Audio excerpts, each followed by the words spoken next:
Friends, कैसे हैं आप सब। बहुत बहुत स्वागत है आप सभी का हमारे YouTube channel study with smartness में। तो दोस्तों, जितने भी हमारे फैमिली मेम्बर हैं हमारे स्टडी विद स्मार्टनेस के, आज हम आप सबके लिए वो लेकर आए हैं एक नया टॉपिक जो है बायो में रिलेटेड। बहुत ही इंपॉर्टेंट टॉपिक है, एग्जाम में क्वेश्चंस बनते हैं दोस्तों इसमें।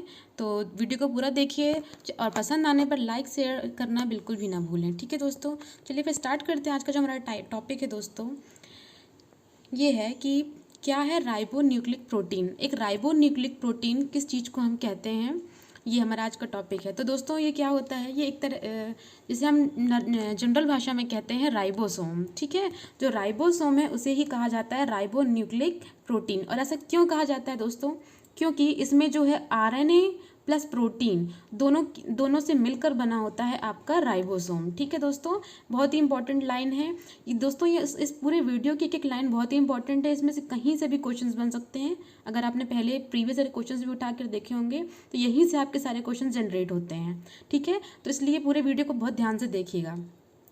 तो क्या कहलाता है राइबोसोम दोस्तों, जो आरएनए और प्रोटीन को मिलाकर एक संरचना तैयार होती है उसे हम राइबोसोम कहते हैं। और उसी का जो रासायनिक नाम है हम उसे कहते हैं राइबोन्यूक्लिक प्रोटीन। ठीक है, तो दोस्तों इसकी खोज की अगर हम बारे में बात करें तो इसकी खोज जो की थी वो 1955 में की थी पैलाडे ने। नाम अच्छे से याद रखिएगा, उसकी जो खोज है पैलाडे ने की थी 1955 में।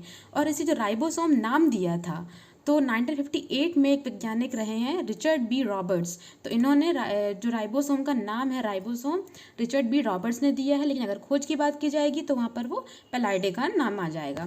तो दोस्तों, जो ये आपका राइबोसोमल मैन्युफैक्चरिंग फैक्ट्री है वो किसे कहा जाता है, राइबोसोमल मैन्युफैक्चरिंग फैक्ट्री। इसका मतलब होता है कि राइबोसोम का निर्माण कहाँ होता है ना। राइबोसोमल मैन्युफैक्चरिंग फैक्ट्री का मतलब कि निर्माण, राइबोसोम का निर्माण कहाँ होता है, तो ये होता है आपके न्यूक्लियस मतलब कि केंद्रक में। जो भी आपके सेल होते हैं दोस्तों, सेल की अगर हम बात कर रहे हैं तो सेल के अंदर जो न्यूक्लियस पाया जाता है, केंद्रक पाया जाता है, तो वहाँ पर जो है राइबोसोम का निर्माण पॉसिबल हो पाता है। ठीक है दोस्तों, इसके बाद अगर हम बात करें कि इसमें कौन कौन जो राइबोसोम है वो कहाँ कहाँ पर हमें प्राप्त होता है। मतलब एक अगर हम सेल की बात कर रहे हैं, सेल के अंदर क्या क्या चीज़ें जो होती हैं उसमें कहाँ कहाँ पर हमारा राइबोसोम प्राप्त होता है। तो इसकी उपस्थिति की अगर बात की जा रही है तो राइबोसोम आपका माइटोकॉन्ड्रिया में मिलता है, हरित लवक में मिलता है, केंद्रक में मिलता है। और इसके अलावा जो ER होता है दोस्तों, हिंदी में कहते हैं अंतःद्रव्य जालिका, तो ER में भी ये उपस्थित पाया जाता है माइटोकॉन्ड्रिया, हरित लवक, केंद्रक में। तो केंद्रक में तो ऑब्वियसली उसका निर्माण ही होता है तो केंद्रक में पाया जाएगा। इसके अलावा हरित लवक और माइटोकॉन्ड्रिया का नाम भी आपको याद रखना है। यहीं से क्वेश्चन जनरेट होता है कि राइबोसोम निम्न में से किस में पाया जाता है या फिर किस में नहीं पाया जाता है। ठीक है दोस्तों, इसके बाद हम बात करेंगे कि राइबोसोम का मेन काम क्या है। ठीक है, राइबोसोम करता क्या है। तो दोस्तों देखिए, जितने भी अपने पेड़ पौधे होते हैं वहाँ पर जो प्रोटीन निर्माण का काम होना है ना। तो जो प्रोटीन निर्माण का काम है जिसे हम कहते हैं प्रोटीन सिंथेसिस। जिस तरह से प्रकाश संश्लेषण के हम बारे में बात करते हैं उसी तरह से ये प्रोटीन सिंथेसिस होती है। तो प्रोटीन सिंथेसिस राइबोसोम का मेन काम होता है। मतलब कि जो पेड़ पौधों आदि में जो हमारे प्रोटीन बनाने का जो काम है, जितना भी काम आपका प्रोटीन से रिलेटेड होता है आपकी कोशिकाओं में, वो सारा काम आपका राइबोसोम के द्वारा ही किया जाता है। ठीक है, राइबोसोम के द्वारा ही आपका प्रोटीन सिंथेसिस का पूरा काम किया जाता है। और इसी वजह से इसके जो राइबोसोम है आपका, उससे सेल का इंजन भी कहते हैं। सेल का इंजन क्यों कहेंगे, क्योंकि यहाँ पे प्रोटीन बनता है। अब प्रोटीन के कारण से वहाँ पे ऊर्जा पैदा होती है, इसलिए इसको सेल का इंजन भी कहते हैं। इसके अलावा प्रोटीन फैक्ट्री भी कहते हैं। ये तो बहुत ही कॉमन क्वेश्चन बन जाता है कि प्रोटीन फैक्ट्री किसे कहा जाता है, तो राइबोसोम को कहा जाता है। इसके अलावा कोशिका का प्रोटीन कारखाना भी कहा जाता है। ठीक है, तो तीनों नाम इसमें आते हैं प्रोटीन सिंथेसिस के कारण। जो राइबोसोम है उसे हम सेल का इंजन कहते हैं, इसके अलावा प्रोटीन फैक्ट्री भी कहते हैं, और कोशिका का प्रोटीन कारखाना भी इसे कहा जाता है। तो दोस्तों, अगर हम राइबोसोम की बात करें तो इसकी जो थोड़ी संरचना के बारे में हम देख लेते हैं। तो जो राइबोसोम होता है दोस्तों, ये 2 प्रकार की इकाइयों से बना होता है। उप इकाई कहते हैं जैसे। ठीक है, तो एक होती है आपकी बड़ी उप इकाई और एक होती है आपकी छोटी उप इकाई। तो बड़ी उप इकाई का अगर यदि आकार पूछा जाता है कि ये किस आकार का होता है, तो ये गुम्बज के आकार का होता है, जो आपकी बड़ी इकाई है राइबोसोम की।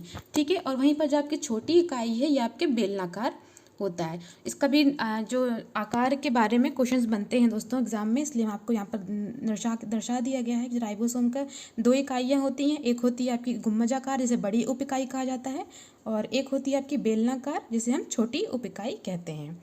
ठीक है दोस्तों।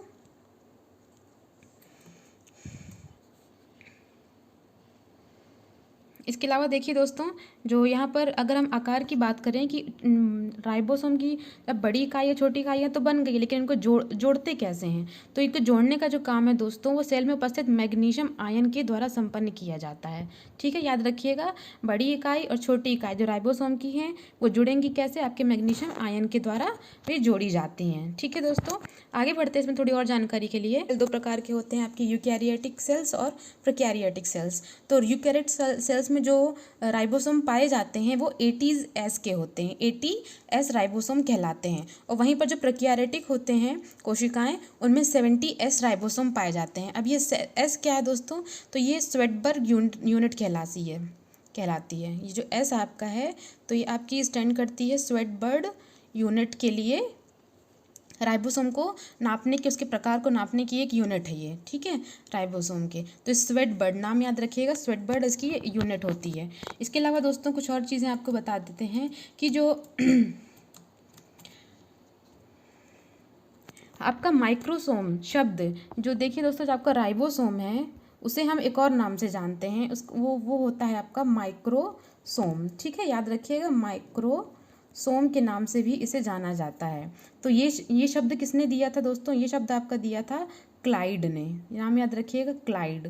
जो माइक्रोसोम नामक शब्द है राइबोसोम का, वो आपका क्लाइड ने दिया था। इसके अलावा देखिए दोस्तों, अगर माइटोकॉन्ड्रिया की बात करें, माइटोकॉन्ड्रिया में जो राइबोसोम पाया जाता है उसका नाम है माइटोराइबोसोम।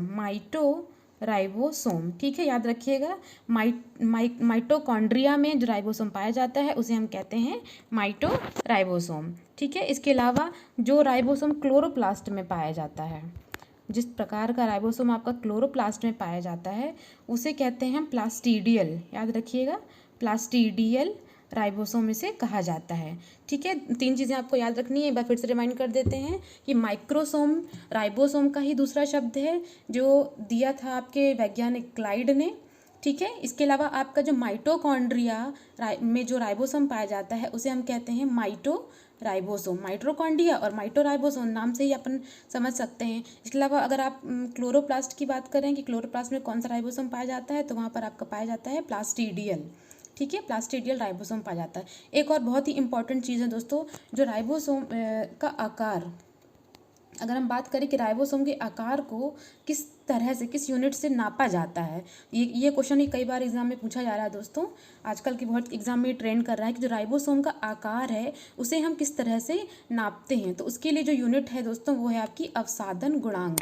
याद रखिएगा, अवसादन गुणांक जो है राइबोसोम के आकार को नापने की यूनिट कहलाती है। ठीक है दोस्तों, तो आई होप आपको हमारी ये सारी डिटेल्स पसंद आई होगी। तो चैनल को लाइक, सब्सक्राइब, शेयर करना बिल्कुल भी ना भूलें दोस्तों, और हमें ज़रूर बताएं कि आपको आज का हमारा वीडियो कैसा लगा है।